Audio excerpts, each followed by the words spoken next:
Dear faculty members, research scholars, and PG students, welcome to my channel. In this video, I am going to talk about how to write the proposed method section part 3, particularly the proposed method and justification of the proposed method.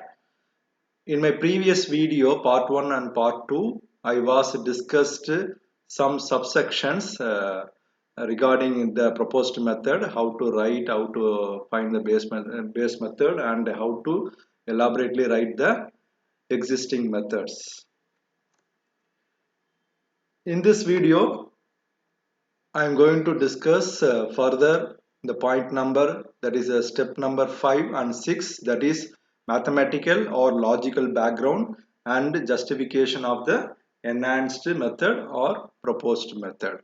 Before that, I recall some the existing subsections. So we discussed the base model, how to find the base model, and based on the base model, how to write the elaborately write the base model.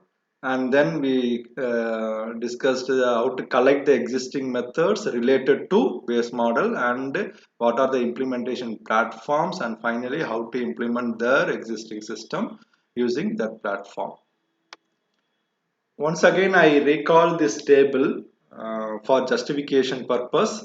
For justification, in the proposed method, we include or incorporate some techniques which may be related to mathematics, so that based on that mathematical inclusion, we have to select the variables and find the changes on variables accordingly to justify the proposed method. I will give example in this video how to justify the proposed method. Already we know about this existing methods. This is the traditional method, and this two is method 1 and method 2 existing method. They did some modifications in this part, and in this method 2 they modified in this part.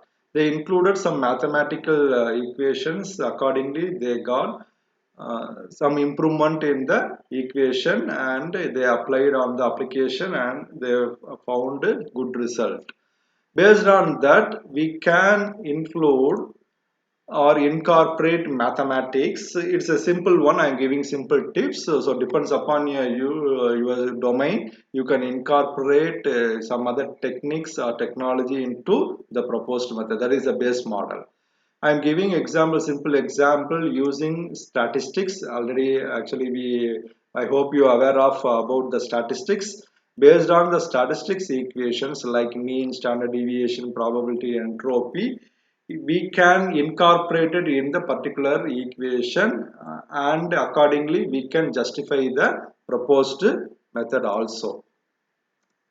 Here, note down, we incorporated variable p, t, x, x, y into this equation. That is, p is nothing but here probability. That is, minimum probability value of the image has been assigned to p. That means the minimum probability means generally in the anisotropic diffusion.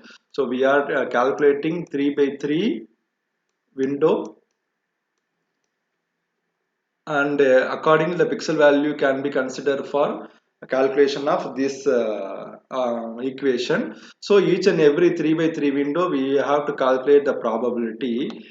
So 3 by 3 window, 1, 2, 3, like this we have to calculate. Among these windows, the minimum probability can be assigned to this p, so that here I am using minimum probability value. So based on that we have to justify. So not only just including the probability, minimum probability value of the image, we need to justify the equation. So consider this is the diffusion equation, and this is the coefficient equation of the diffusion. So we can justify the incorporated probability here in the two way, here 2D dimensional graph and the 3D dimensional graph.